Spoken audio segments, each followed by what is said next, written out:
Hello, everybody. I'm John O'Loughlin. Welcome back to McDuff Lives. Today, it's Tuesday, the 11th of March, 2025, and time marches on, does it not? It's beautiful outside, and might might have my wrist strong enough to do a little gardening this morning or this afternoon. Maybe, I got to cast off, got to soft cast off, start physical therapy tomorrow. So I'm feeling pretty positive about recovering from that. Hopefully, I'll be able to play the fiddle by St. Patrick's Day coming up on Monday. Um, well, I'm continuing my readings on this issue of the beginning of SACSA. Um, got fired up when I read some posts about how SACSA was worked for the CIA or was part of the CIA hidden away in the Pentagon. It's not an unfair comment by 1970 when General Leroy Manor is the SACSA. And I'll probably have to do a whole show on General Leroy Manor. He's quite a character, and there's positives and negatives about everybody. But one of the things that I'll always be grateful for is the two notes that he wrote, one to my mother and one to my grandmother, expressing sympathy. As Tom was part of the SACSA team for 10 years, and you know. On the other hand, the things that we see General Leroy Manor involved in make it very clear that he was absolutely part of the secret team, and working with those shadowy forces that we can trace from Allen Dulles to Dick Cheney to today. So, a lot of this has to do with the tragedy of the 1960s as President Kennedy, a very respected and loved person already for his war and his senatorial service and his attractiveness as charismatic man, became the president at a time when the defense establishment thought it was going to be Nixon, and they were already geared up to keep up the secret team's work, the Allen Dulles style of managing foreign relations through internal subversion in countries or supporting dictators against revolutionary movements that every single one of them he would label as communist, whether it was communist or nothing or not. It was the way to get the public's attention and money to support the secret team's true business, which was extending around the world a series of focal points, as they call them, or special team members that are going to monitor the situation. And whenever some little mole starts to pop its head up in waving the flag of freedom in some country, well, the secret team goes to work. And they use every possible means at their disposal, meaning psychological, terrorism,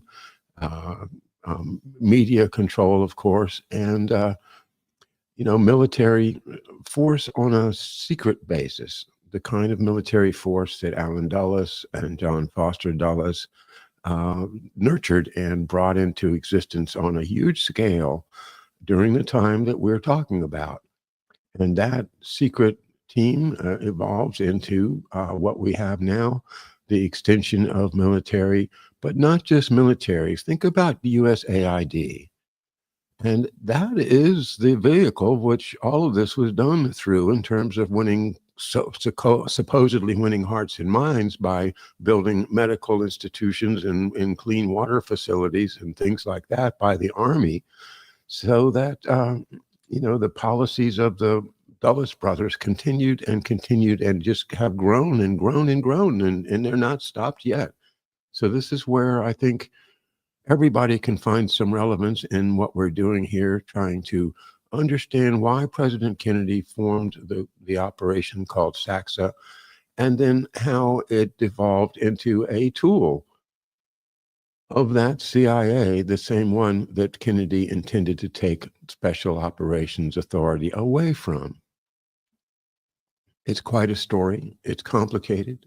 And I appreciate very much your support as I work my way through this material. So back to The Secret Team by Fletcher Prouty. And we are in chapter 22, and I'm going to just read and make comments as I usually do. So yesterday, as we left off, the Prouty's text says that the Joint Chiefs of Staff that Kennedy knew best was the voice of SACSA. The one officer he saw from the Joint Staff more than anyone else was General Victor Krulak. Now, sorry. Here's some text I wanna make sure that we do include here. See how often Krulak's name appears in the Pentagon Papers, and then see if the name of General Dean ever appears. Technically, General Dean should have been the action man. He was the operations director of the Joint Staff, but General Dean was not the CIA/secret team man. This was because Allen Dulles and Maxwell Taylor, at the time military advisor to the president, he took on that office in June 28th of 1961, and that made him kind of even superior to the chiefs. Now I'm talking about Maxwell Taylor, and we have a lot of Maxwell Taylor material to go through, and hopefully we'll get through it today. Allen Dulles and Maxwell Taylor opened the door for Krulak, since Krulak's job was, quote, to support the CIA, unquote. Krulak's closest advisors were such men as Bill Bundy, a longtime career CIA man on McNamara's staff, General Lansdale, and other key CIA agents and high officials whose names will be admitted because at the time of this writing in 1970, some of them were still active. Parentheses, some of these highly placed officials were so deeply covered that it is possible that no one in the office of the Secretary of Defense, including Krulak, knew that years ago they had been planted by the CIA. Isn't that something that we should all, make serious note of, that even in the 50s, that this Defense Department was getting salted with CIA, secret CIA people, not revealing themselves to the United States Army, the United States Navy, the military of this country. They have these, moles inside of them that are truly more loyal to the secret team, to Allen Dulles, than to the generals and president whom they serve. Yeah, I think that's something important. Later, when Maxwell Taylor had become the chairman of the Joint Chiefs, the only Joint Chiefs of Staff John Kennedy knew was even more CIA biased, that since Maxwell Taylor himself was by that time more oriented to the secret team than the military. Got it? Maxwell Taylor, secret team, not military, not the regular military. This is what my dad is.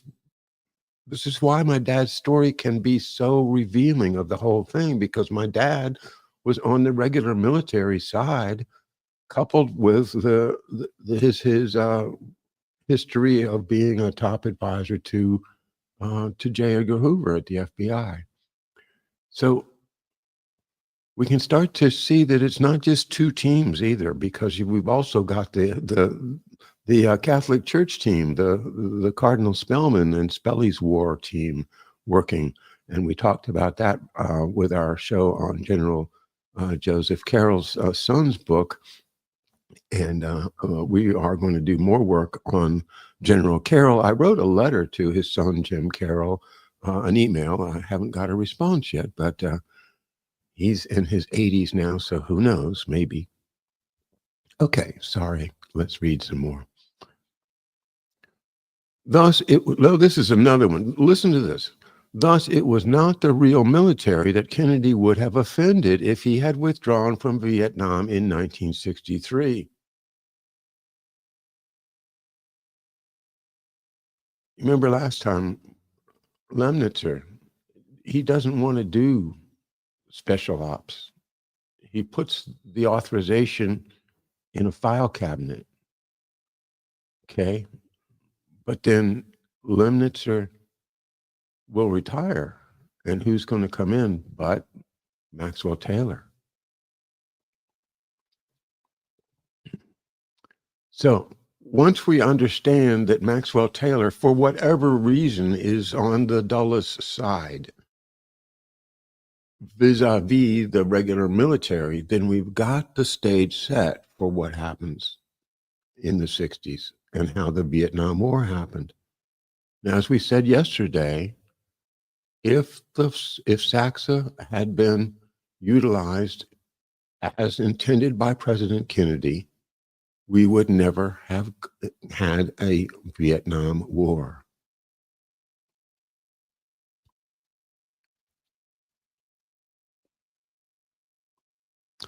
It was not the real military that Kennedy would have offended if he had withdrawn from Vietnam in 1963. It was the chameleon, secret team CIA military who made him think they would have objected and who made him think that they represented the military.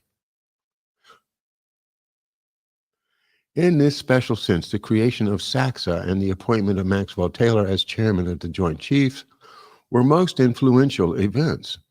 It is no wonder secret team writers have made so much of the great importance to them and to the CIA of SACSA. A careful reader of the Pentagon Papers will see how well documented all of this is, especially if he observes how many Joint Chiefs of Staff papers were actually not bona fide Joint Chiefs of Staff papers, but were in reality SACSA/Secret Team CIA papers, attributed only to the Joint Chiefs of Staff. Wow.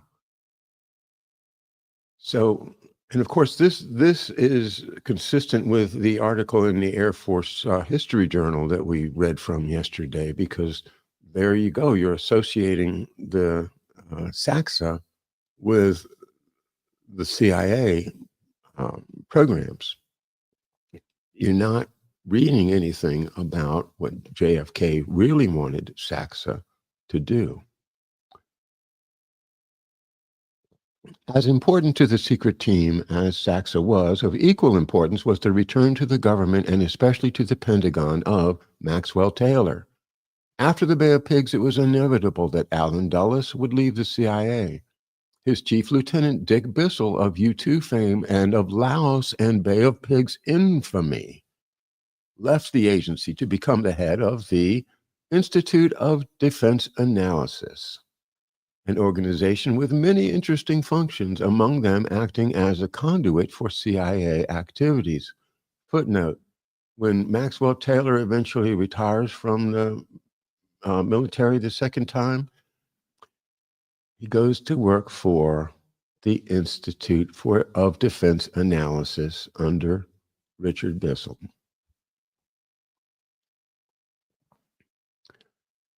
Among them as a conduit for CIA activities. Dulles again showed that uncanny ability of his and of the agencies to rise above each fiasco onto new heights. Isn't that the way you always see it? You see there's something bad. They have a disaster, but then they paint it in the most glorious colors, like Leroy Manor did for the Desert One disaster when he whitewashed the disaster of the attempt to rescue the hostages from Tehran in 1979. And the big question there is, was that intentionally a failure for political reasons or to advance the agenda of the secret team? Yeah.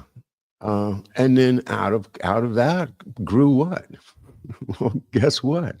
With Steve Bannon on the job, he was right there on the Navy ship. Who knows how intimately he was in the planning or the failure But uh, the next thing you know, Leroy Manor writes a report about it. And then we get this wonderful thing called JSOC, because, of course, the answer was to unite all the services for these special ops. And so, yeah, out of that, crash comes the Phoenix. We're going to have now a great success in just like the Sante raid, which was literally a failure, was portrayed as a great success, as having shown to the North Vietnamese that we could penetrate deep into their territory. Well, as far as I know, the North Vietnamese forgot about it, and it's not part of their history at all. But anyway, back to the book. Dulles again showed this uncanny ability of his and the agency's to rise above each fiasco onto new heights.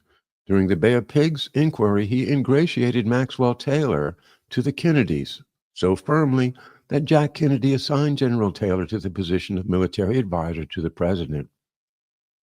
This was a good cover assignment for General Taylor. For those who thought he might be interfering with the duties and prerogatives of the chairman of the Joint Chiefs, this assignment caused a few raised eyebrows. Dulles and Maxwell Taylor were content to let those rumors and fantasies spread because they did much to help transfer some of the blame for the Bay of Pigs from the CIA to the military.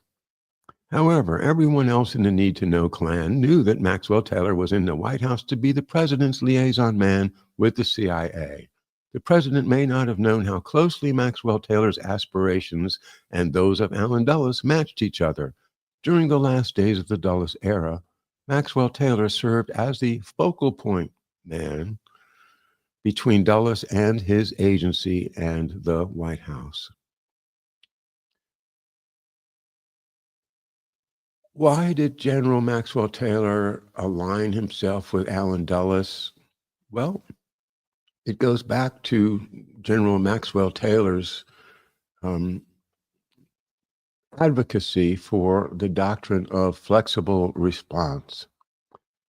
And if I can just take a couple of minutes to give you my understanding of how that happened, just off the cuff, here's what I believe happened. I think that Maxwell Taylor, when he was at West Point, had gotten Senator John F. Kennedy had gotten to meet him and asked him to speak at an event. And Maxwell Taylor would have followed John Kennedy through his career while going through, the 50s. And Maxwell Taylor agreed with John Kennedy when it came to criticism of President Eisenhower's New Look. The New Look was simply a military response to the nuclear age, in which our establishment, President Eisenhower, accepted the representations of people like the Dulles brothers that because we have nuclear weapons now, our ability to bomb them into the Stone Age, to quote General Curtis LeMay, was so overpowering that we didn't need to have this large, expensive, conventional army, at least not nearly as big as it was coming out of World War II. So the Army starts to get less and less money as the Air Force gets more and more money. Then in comes the Navy with their nuclear submarines. And the Army is out in the cold saying, wait a minute, we're the Army. Why are you neglecting us? And the answer is because the policymakers have decided we don't need massive divisions in Army corps and ability to fight a a two-ocean war with ground troops, etc. We don't need that anymore.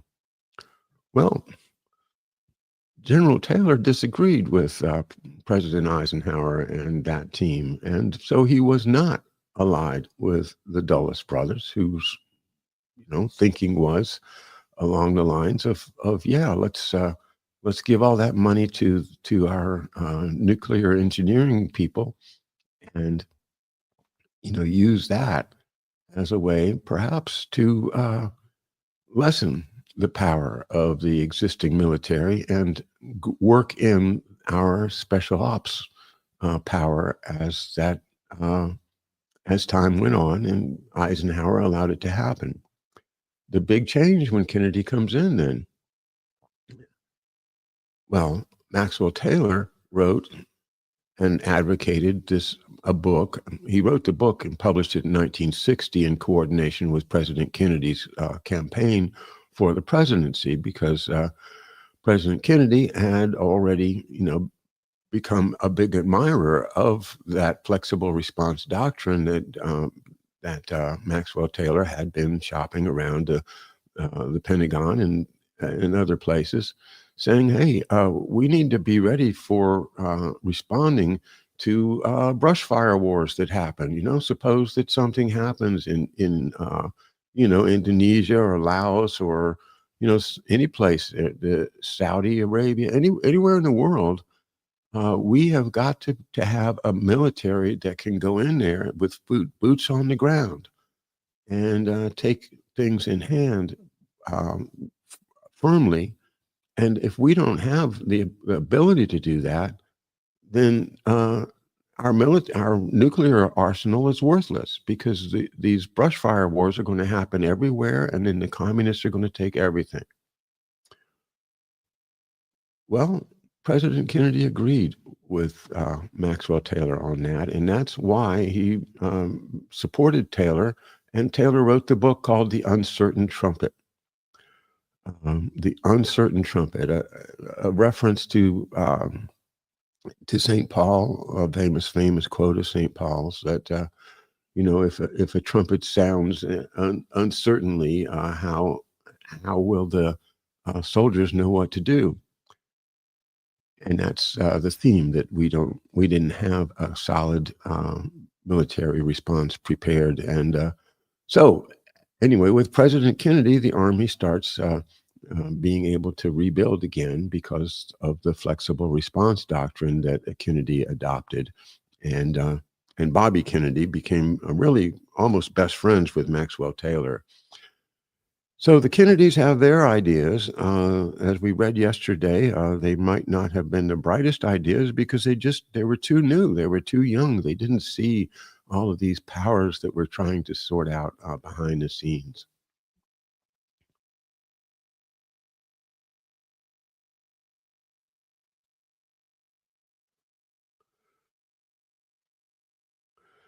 This was a perfect role of Maxwell Taylor. He had quit the Army in a dispute with the Eisenhower administration, and now he was in an ideal position to encourage with all support and haste the urgent development of the new flexible response Army, attuned to the trumpet of Taylor's own choosing, counterinsurgency. All the pieces were coming together, and during the formative period, a new special group was formed. This was the special group of the National Security Council, Counterinsurgency, better known as the Special Group CI, or CI. This group presided over the CIA, state and defense departments, and others, who hastily put together a host of counterinsurgency nations. It was a watch list, which varied from time to time as intelligence inputs rose and fell with the tides of international events.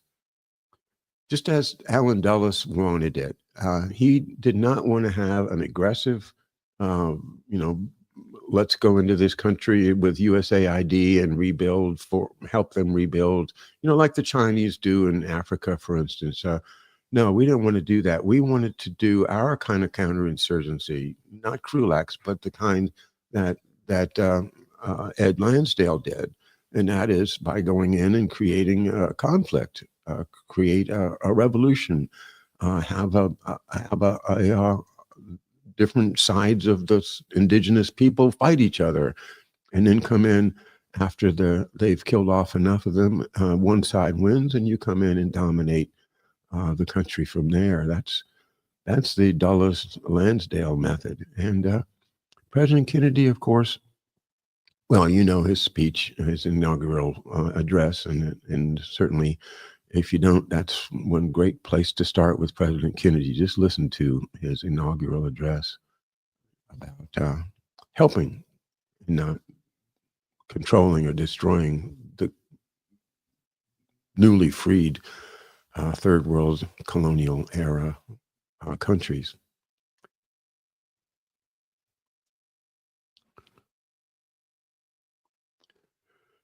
The Special Group CI list usually ran to about 16 or 17 countries in order of how deep they were along the path to insurgency and decay. It's worth noting that although the automatic target of CI was communism, not a single communist country, including Cuba, was on the list. It was characteristic of the new secret team focus that the United States was to intervene in the affairs of its friends, and not in the affairs of Russia's friends or of China's friends. Well, look at Ukraine right now. Ukraine, yeah, these are our friends, right? This game, as it was then played in Washington, was a most serious business. As countries were added to the list, their military aid programs were hastily escalated, and literally hundreds and sometimes thousands of American personnel of all types descended upon them. Sometimes they arrived in uniform and sometimes in civilian disguise. They went to work immediately in support of the new political, social, economic doctrine, and before long, new schools were being built by the Army, new hospitals were being built by the Army, new farming techniques were underway by the Army, irrigation and water purification projects were underway, again, by the Army. Underlying all of this paramilitary and sometimes real military work was the CIA, working with the host government to weed out, to identify, and to categorize all of the subversive elements. In countries where the word communism had never been applied to bandits, beggars, and rebels before, all of a sudden, all opposition was given the name communist. All the problems were attributed to communists, and the counterinsurgency action was underway. These rather amateurish activities were met with all kinds of receptions in the various host countries. Some were cool to this love your army doctrine. Some were stunned. It was pretty bitter medicine for many countries where hatred and fear of the army had been traditional, to find Americans coming in with a program designed to make the army into local heroes, according to the SACSA formula of a Robin Hood game. But what were they, the Colombians, the Congolese, Laotians, Jordanians, able to say in the face of American, quote, goodwill, unquote, and concern? It did a lot of good for the, quote, do-gooders of counterinsurgency action in the U.S. government. And if nothing else, it served to quietly coalesce the secret team. The next move, as SACSA and the agency consolidated their power and influence in the White House and in the DOD, was to propose the logical, quote-unquote, move of General Taylor to the Pentagon to become chairman of the Joint Chiefs of Staff. As soon as this was accomplished, the Army actively threw itself into the Special Forces mold and set out to win back its position of number one on the defense team. Thus, all of the pressures and behind-the-scenes efforts piled up before Vietnam and came to a head in Vietnam. As we have said before, the logistics, equipment, and huge amounts from Indonesia, Tibet, Laos, the Bay of Pigs, and many other operations all began to accumulate in Vietnam, along with the secret team personnel, who saw an opportunity to accomplish, almost with abandon, all of the things they had failed to do or had been unable to do before. While this was going on quietly and quite subtly before his eyes, President Kennedy did a lot of talking with many old hands about, quote, what has gone wrong with the Bay of Pigs and what is the meaning of Vietnam. As has been ably reported by many good writers, President Kennedy was forming his own opinion of what was going on. And the evidence is that he was quite close to the facts and to a real evaluation of what was happening. One of Kennedy's closest friends, Kenny O'Donnell, reports that General MacArthur had, quote, stunned, unquote, the president in 1961 after the Bay of Pigs with his warnings about the folly of trying to match Asian manpower and about the absurdity of the domino theory, quote, in the nuclear age, unquote. O'Donnell further reports, quote, the general employed the president to avoid a U.S. military buildup in Vietnam or any other part of the Asian mainland, unquote. And Mary McGrory, a reporter, has said in words more truthful and important than she knew, quote, President Kennedy, who at the time was caught up in the counterinsurgency mania which had swept the new frontier, was subsequently startled by the passionate objections of Mansfield, that's Senator Mike Mansfield. But he told Mansfield privately after a White House leadership meeting that he agreed with him, quote, on the need for a complete withdrawal from Vietnam. But I can't do it until 1965 after I get reelected, unquote. So think about MacArthur, and now think about my father, who was on MacArthur's ship in World War II, and that they were within, 10 yards of each other on the bridge of Nashville in that famous photo that I've shared so many times at the October 20th, 1944 Battle of Leyte Gulf. Well, I don't know for sure whether MacArthur even acknowledged my dad's existence, but my dad sure did know a lot about MacArthur.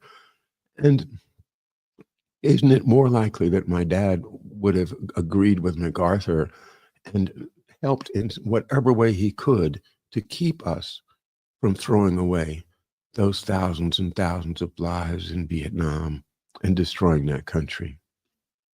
I think so.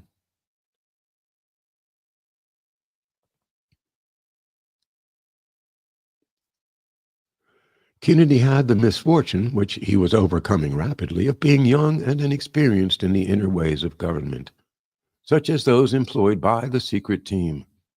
He could not have realized that Maxwell Taylor, for example, by the time he had returned to the Pentagon as chairman of the Joint Chiefs of Staff, was actually more of a Judas goat, as far as the military was concerned, than the leader of the herd, as he had been so vastly demoralized and stricken by an integral campaign, as has the U.S. Army since those dark days of 1964 and 1965, when Maxwell Taylor and his secret team counterparts led them into Vietnam under the banner of counterinsurgency. Vietnam is not a simple thing.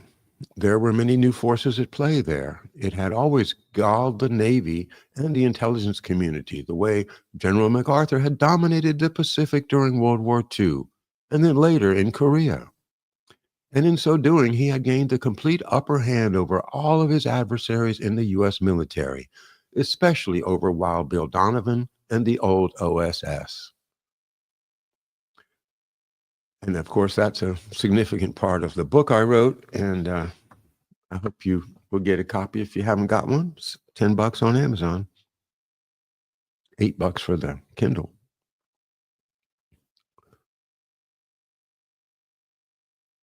They were violently jealous of him.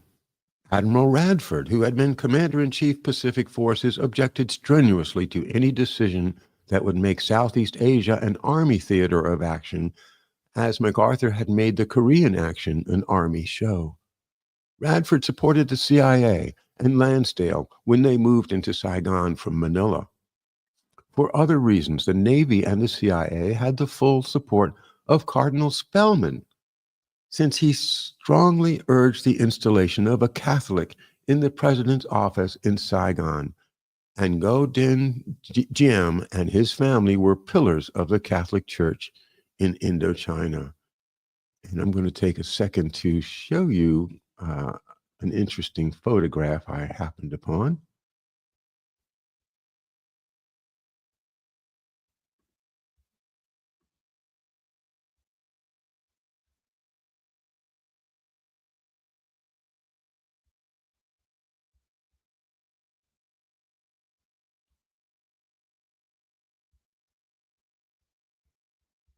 One moment.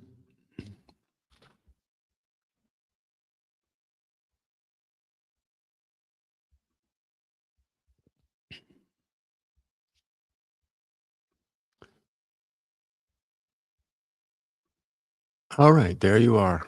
And I wonder if David Cranmer Underdown can name the third person. You can see here on the left, of course, is General Maxwell Taylor. In the center is Cardinal Spellman, the America's Pope, Spelly of Spelly's War, the man whose mission for the church was to involve the United States in the takeover of Vietnam on behalf of the Catholic Ngo Diem. Ngo Dien Diem. Okay, so there you are. You have two of them named. Now, who's the third person? All right, I guess David's not here, or he would have told us already. This is Thomas H. Watson, the president of IBM. Wow. What's IBM doing? Well, IBM is supporting the Phoenix Project and the predecessors of it, and also sending teams into Vietnam under those covert circumstances. IBM is part of the crowd that ran business as usual. A book that I read a substantial amount of back a couple years ago. It's right here, so I'm going to hold it up. Wait a minute. Stop screen. Trading with the Enemy by Charles Higham. It's horrible, how IBM was, monitoring the communications of all the parties all around the world and sharing it with all the parties they wanted to, and crafting the way the war went, as well as how it came out secretly behind the scenes. IBM, Cardinal Francis Spellman, and General Maxwell Taylor. What a photograph. You know where they were, of course. They're at the Al Smith dinner. It was $100 a plate back in 1964 or so. So, yeah.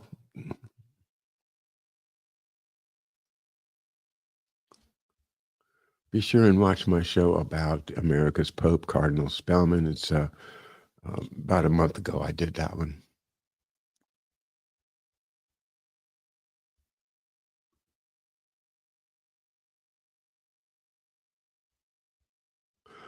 By the way, I'm also going to read for you an excerpt from Air and Space Forces.com magazine. Air Force Magazine is called. That's the website, but the magazine's called Air Force Magazine, January 2017. A article about Maxwell Taylor, and I'm going to give you some quotes here. In a broader perspective, Taylor has not fared that well in the critical analysis of history. The harshest judgment is by Tom Ricks in The Generals in 2012. Quote, Maxwell Taylor arguably was the most destructive general in American history, unquote, Ricks said. Quote, as Army Chief of Staff in the 1950s, he steered the U.S. military toward engaging in brush fire wars. As White House military advisor during the early 1960s, he encouraged President John Kennedy to deepen American involvement in Vietnam. As chairman of the Joint Chiefs, he poisoned relations between the military and civilian leadership, unquote. Continuing the quote, it is not overstating the case to say that the Army's doomed voyage to Vietnam grew in part out of its search for a mission in the mid-1950s, unquote, Ricks added. H.R. McMaster's conclusions are almost as caustic. H.R. McMaster, the author of the book about Robert McNamara and how he was a failure. I can't remember the name of the book, but H.R. McMaster, famous author on these matters. H.R. McMaster's conclusions are almost as caustic. Quote, Taylor exacerbated service differences to help McNamara and Johnson keep the chiefs divided and thus marginal to the policy process, unquote. He said, quote, Taylor recommended men for appointment to the Joint Chiefs of Staff who were less likely than their predecessors to challenge the direction of the administration's military policy, even when they knew that policy was fundamentally flawed, unquote. From the middle 1960s on, Maxwell Taylor was never quite as large as his early legend. He did not expand significantly on his military concepts, nor, given the positions of power that he held, did he have that much influence on policy or operations.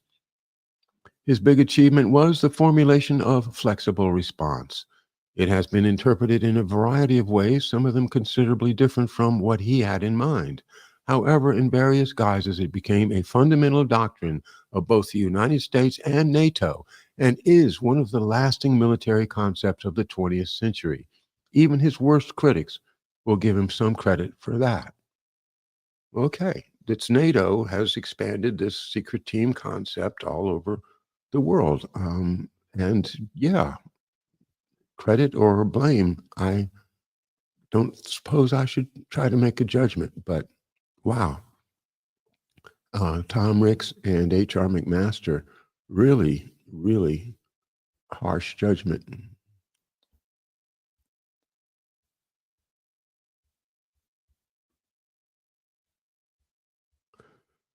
All right, back to the secret team, chapter 22. Businesses that had been all but knocked out of the defense contract arena by the end of the Eisenhower regime, some by the sudden and abrupt swing to ballistic missiles and space during the 50s, saw new light at the end of the tunnel in the resurgence of the foot soldier army and the ground warfare this new dogma presaged. They could expect to go back to making World War II type munitions again and dumping them on the shores of Asia. Perhaps the strongest support for the Vietnamese War has always come from the national defense industries, which benefited tremendously by this windfall. The helicopter industry, which was on the ropes in 1958-59, became a major supplier of war materiel for Vietnam. At the beginning of the war in Vietnam, the Air Force had very few aircraft that could carry a respectable tonnage of bombs. Not because the planes could not carry the load, but because they had all been designed to carry nuclear weapons. As the war became a bombing war, what McNamara called the, quote, sophisticated war of the North, all of these huge bombers had to be refitted to carry bombs, and the huge munitions industry put back to work manufacturing bombs. There were many periods in the early days of the bombing when the Air Force actually ran out of bombs while the industry was getting out its old tooling and delivering World War II weapons again. This war, halfway around the world, was a major bonanza for the transportation industry and especially for the air transportation groups. During peak years, the Defense Department was spending $750 million on charter airlift for Vietnam alone. Charter airlift. My God, they couldn't get their own soldiers to the field of battle. They had to charter planes, and they still do. And who makes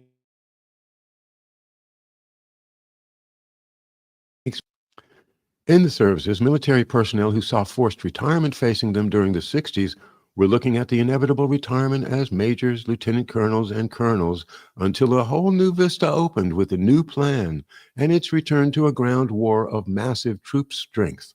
Men who had lingered in the grade of lieutenant colonel got their colonel's eagles, and some of them leapfrogged by the way of the Green Beret and CIA recommendation to become brigadier general, major general, and even lieutenant general, as did Lieutenant General Leroy Manner. That was my insertion. There were so many diverse interests, which all came together in the springtide of Vietnam and grew from under a cloak of classification and secrecy. It would be interesting to discover how men like Lansdale, Piers, Dupuy, Stilwell, Tolson, Rawson, and so many others that had served with the CIA and also made rapid promotions to the grade of brigadier general and higher as a result of the CIA, Special Forces, and Vietnam. The list is long and mostly comprised of the men who are listed in the Pentagon Papers, including, of course, a great number of civilians in the same category. Few people realized how some of these operations got started and how important some of these seemingly small things were in the escalation of Vietnam. The agency, CIA, brought a squadron of helicopters down from Laos, and immediately these complicated machines needed a great number of skilled men to support them. Then, these vast agglomerations of men and machines created their own requirements for additional men to protect them and to feed, house, and support them. The first helicopters came in under the wraps of secrecy. No one seemed to know how they got there. But once they were there, the great logistics tale that was essential to keep them operating had to be built in the open, without classification. It could not have been kept secret even if anyone had tried.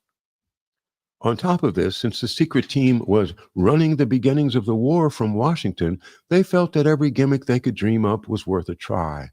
Even before the escalation, this plan to build up the action in Vietnam was foreshadowed and preordained by official military-type secret team doctrine, which stated, quote, "These natural advantages of the guerrilla can be largely neutralized by the imaginative employment of modern technological advances, which military research and development have been perfecting since the last war.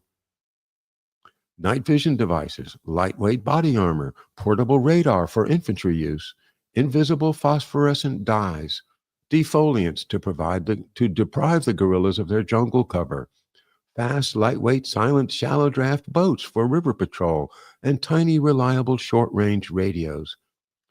Practical uses for all these new developments can best be found by establishing combat development and test centers in the country where the counterinsurgency campaign is being waged," unquote. So that's the policy. Such centers were set up later in Vietnam and proved to be the modern counterpart of the Horn of Plenty and the runaway Connecticut Yankee in King Arthur's court. The center in Saigon was given the highest priority to send daily messages to the Pentagon, and from there, every single request, large and small, important or unimportant, was given a high priority to be carried out, all on the assumption that each and every request of the Combat Development Test Center would help win the war of counterinsurgency. The floodgates were open for the zealots, the irresponsible, and the special interests. Such things make small wars grow fast. The CIA was the first in Vietnam with helicopters. It introduced the M16 rifle there, and it brought into Indochina the B-26 bombers left over from Cuba and Indonesia, and the T-28 trainer aircraft modified as a ground attack plane. It had the first L-28 utility aircraft, and it brought in the old C-46, C-47, and C-54 aircraft of World War II. It introduced many new ships, such as the Coast Guard patrol ships and the Norwegian-built PT boats. It used the U-2 and had the use of the product of the RF-105 reconnaissance planes. Many of the battlefield tactics used later by the Army were first used in the field by the CIA. By the middle of 1963, it had become evident that either the president was going to have to step in and put a halt to the spread of this counterinsurgency conflagration, or it would consume the country. Everywhere the young Kennedy team turned, they came up against CIA and secret team specialists. With the sage and powerful General Erskine gone from the staff of the Secretary of Defense, his replacement in this type of activity was either Bill Bundy, a longtime CIA man, Ed Lansdale, a longtime CIA man also, or others too numerous to mention and so well concealed, such as those who really sent the U-2 out on that fateful May 1st mission, that the unaware McNamara had no defense against their continuing pressures. Even in the office that he thought would give him some buffer between the agency and the military, that special office in the Joint Staff, SACSA, McNamara was getting almost 100% CIA action, and when Maxwell Taylor became chairman, even his efforts were expended more in support of the secret team, as he saw it, than in regular line military. This was most discernible to those of us who had been in the Joint Staff for some time. In the days of other chairmen, such as Twining and Leibnitzer, Joint Chiefs of Staff meetings used to be wide open, entirely professional, and generally constructive. This is not to say there were not some strong differences and stronger language when such men as Arleigh Burke, the Chief of Naval Operations, or Kurt LeMay, the Air Force Chief, did not see eye to eye. In any case, they were marked by discussion. They were not dominated and controlled by the chairman. Then, when Maxwell Taylor became chairman, the meetings were somber and apt to be a one-man show. Little was ever said by any of the chiefs, pro and con, when he was in attendance, but let Taylor be away and the meeting then be chaired by another man, the meetings would be open again. These top military men, who had known Taylor for years, had seen him leave the Army in a huff and had watched him return to the White House, where he cast his lot with the CIA and the secret team. They knew that even though he was among them officially as the chairman, he was no longer one of them. He was leading the Army and certain elements of the Navy and Air Force away from their traditional roles and into an opportunistic and uncertain future with the CIA and the secret team, into the orgy of Vietnam. We have seen earlier that President Kennedy's directive in SAM 57, which laid out the ground rules for covert operations and broke them down on the basis that very small was for CIA and the larger ones must be reviewed and probably assigned to the military, had been so turned around that it had become in practice almost meaningless on the intangible issue of when to transition from CIA to the military. To demonstrate how totally this directive has been circumvented, we should note that there has never been a transition in Saigon. Now, he's writing in 1970, okay, so we're still there. There has never been a transition in Saigon, even when the force strength stood at 550,000 men. How large does a peacetime operation have to get before the CIA is told to give it up? How long before the ambassador is withdrawn, before it's placed in the hands of the professional military commanders? We have not seen what had happened to in SAM 55, the memo Kennedy had sent directly to General Leibnitzer. The general filed that memo and used its silent power to assure that the military would not become involved in covert operations. When Maxwell Taylor became the chairman, he inherited this power. As prime mover of the inner and security-cloaked secret team, he now had the scepter of greater power in his hands. Whereas the president had called upon the chairman of the Joint Chiefs of Staff to advise him in peacetime as he would in wartime, now he had appointed an advisor who was with the other side. The CIA knew that Taylor would not advise against them any more than Lansdale and Bundy would up in McNamara's office. Excuse me.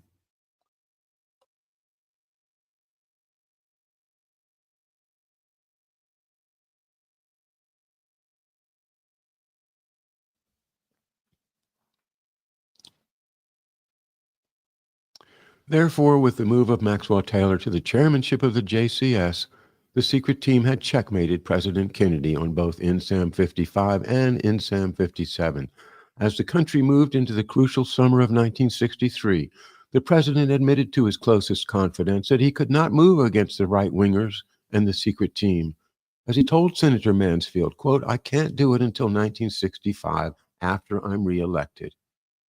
And as he told Kenny O'Donnell, in 1965, I'll be damned everywhere as a communist appeaser, but I don't care. If I tried to pull out completely now, we would have another Joe McCarthy Red Scare on our hands. Unquote. Then in a broadcast on September the 2nd, 1963, President Kennedy gave a hint of his plans for disengagement when he said, speaking of the Vietnamese, quote, "In the final analysis, it is their war. They have to win or lose it," unquote. Then, as Mary McGrory says, quote, "But Kennedy, like the two presidents who have followed him, was a captive of the Saigon government," unquote.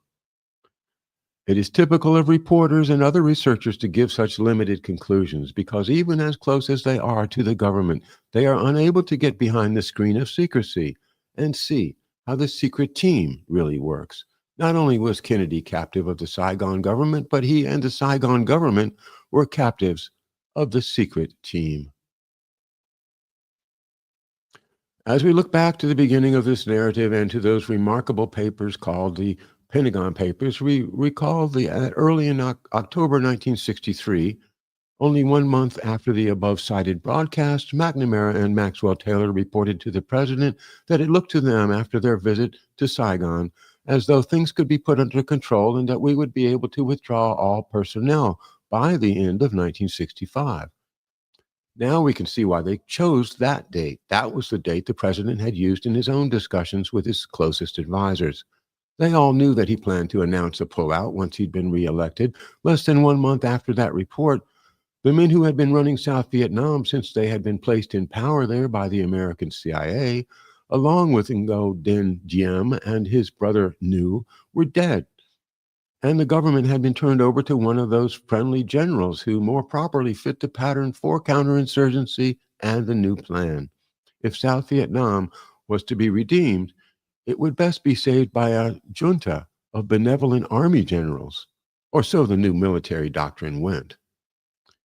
Less than 1 month after that date, President Kennedy himself had been shot dead in Dallas. And what is even more portentous, it was less than 1 month after that tragic date that the same two travelers, McNamara and Taylor, returned again from Saigon and reported to a new president that conditions were bad in South Vietnam, and we would have to make a major effort, including American combat troops and a vast, sophisticated clandestine program against the North Vietnamese. The secret team struck quickly. While the echo of those shots in Dallas was still ringing, the secret team moved to take over the whole direction of the war and to dominate the activity of the United States of America. In the face of these shocking and terrifying events, who could have expected a man who had been in the range of gunfire that ended the life of his predecessor to make any moves in those critical days that would indicate he was not going to go along with the pressures which had surfaced so violently in Dallas? He knew exactly what had happened there in Dallas. He did not need to wait for the findings of the Warren Commission. He already knew that the death of Lee Harvey Oswald would never bring any relief to him or his successors. And that is the end of chapter 22 of The Secret Team by L. Fletcher Prouty. I draw in my breath kind of quickly because it's like, wow, here we have a picture of how everything went wrong. And it went wrong under President Kennedy because President Kennedy just did not have any idea of the juggernaut of the secret team that had been launched back in 1947 to secretly take over the military and the executive branch of our government and to use it in order to pursue its own objectives, those objectives most likely the objectives of the clients of Allen Dulles at the law firm of Sullivan and Cromwell, the oil companies, the Fords, the Carnegies, and the Nazis.